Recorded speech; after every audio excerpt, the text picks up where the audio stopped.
Thank you for the question. It is vital that we strengthen education in Oakland at all levels, and that includes both the public school level and beyond in terms of lifetime education. But let's start with the public schools themselves. We know that the state has taken over first complete control over every aspect of our schools and now partial control, but they're controlling the money, which means they're controlling the biggest component. And we have to acknowledge that that's a problem because a lot of the innovative solutions that we could be implementing can't be negotiated because the school board isn't actually in charge. Beyond that, though, the city council can and should do more. One, we need to partner with the schools on resource sharing strategies because we have right now neighborhoods in which the only parkland, playground, open space is the schoolyard, and it's padlocked shut on the weekend, and the neighborhood kids have nowhere to go. They get yelled at for hanging out on street corners. Some of them break into the schoolyard to play, and then get in trouble for that. So we need to create a city-school partnership around those resources and put funding together so that that can be something that is both available to the community and up the level of funding for it to fix it up so that it's both better service for the school students and better for the neighborhoods. We also need to improve the after-school programs, including the Boxing Smart Moves program. It's an excellent program. We need to have more programs like that throughout the city that combine homework assistance with some sort of athletic or something interesting that's a draw, and put those two together so the students want to go and then they get the homework help. We definitely need more programs like that. We also need to look at lifetime learning education, apprenticeship training, more education that is for adults, including physical education program to prepare people for the conditions of the police physical. We don't have so many people flunking out either of the police academy or the police physical. But we also need to tie education more with the growing jobs that are going to be here. That includes not only green technology, it also includes the coming thousands of vacancies in civic positions, infrastructure, maintenance and repair, even city administrative level positions. We're going to have a shortage of people to fill the number of jobs that we're going to have available coming open over the next 5 to 10 years. So we need to connect what we're educating people for with the jobs that are coming available so that we build the economic opportunity in the community also. Thank you. There are two great big issues, obviously, that Oakland needs to address. One is public safety and the other is education. I'm not Superman, I'm concentrating on public safety. It's true we can do something, for example, about truancy, but you have to have an adequate-sized police force to do that.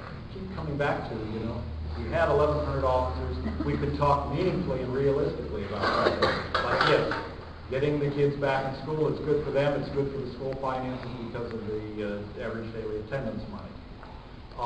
Mayor Dellums has suggested that we ought to have health clinics in schools, and if that is actual talk and we can work on something, I'd be happy to work on that and make it a real thing. And there are 5 candidates for the at-large seat. One of them is not here this evening, and she happens to be on the school board. She joined the school board in 2000.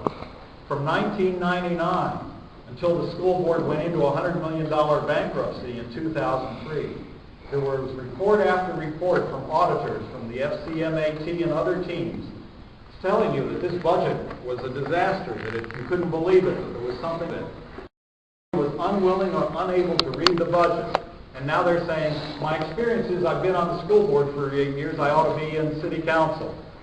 And unfortunately, the district member that was president of the school board at that time is now District 4 council member. So apparently there's a precedent that you promote for failure.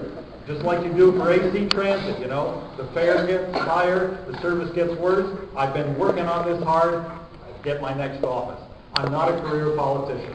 I'm only 62. That means I am 62, too old to become a career politician.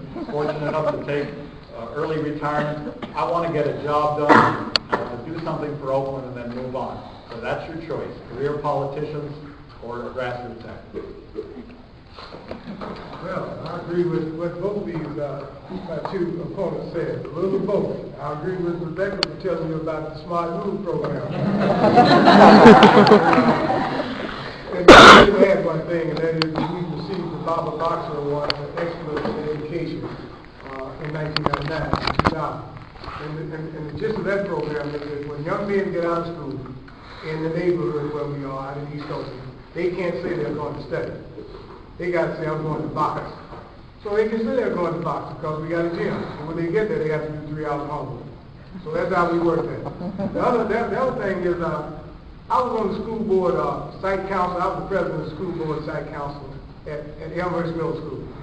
And I'll tell you, at that time, which was 2003, 2002, they had a program on Channel 4, and it was equal but unequal. And it had something to do with how much funding each school received. And I was telling Mr. Arsenault, who was the principal, we cannot take these kids to Pleasanton. If we take these kids in this school to Pleasanton, they will forever be damaged. These schools in Oakland, and I can't understand why the school board doesn't do anything. The school board should be trying to find out why is it that, say for instance, Benicia gets $3,900, Piedmont gets $5,900 per student. Those are the inequities that the superintendent of schools has said exist with the formula, and he said nobody's going to fix it. Now this is a fact. He has said nobody's going to fix it. We know it's broke, but nobody's going to fix it. And I clearly understand why the school board members do not. And if I'm on the city council and I'm on the education committee, that's going to be my priority. I want to find out why is it that these inner city schools, as a matter of fact, that program featured a kid in Richmond. And he was walking the street with his little big shirts and pants on and all that kind of stuff. And he said that, you know, I used to run when they started shooting, but now I don't run anymore because I'm used to it. Thank you.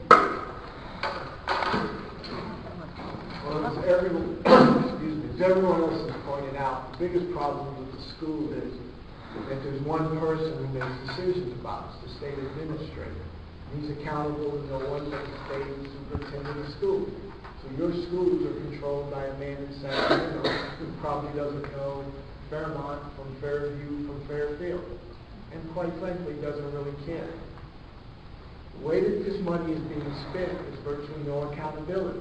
The school board has advocated their responsibility to hold the state accountable. Then that's our job. This is our city, our schools, our children. Their future is too important to simply let Jack O'Connell sit in his desk in Sacramento and willy-nilly spend our money. God knows where it's going. Biggest problem you have in the schools, one of the biggest problems, there's many.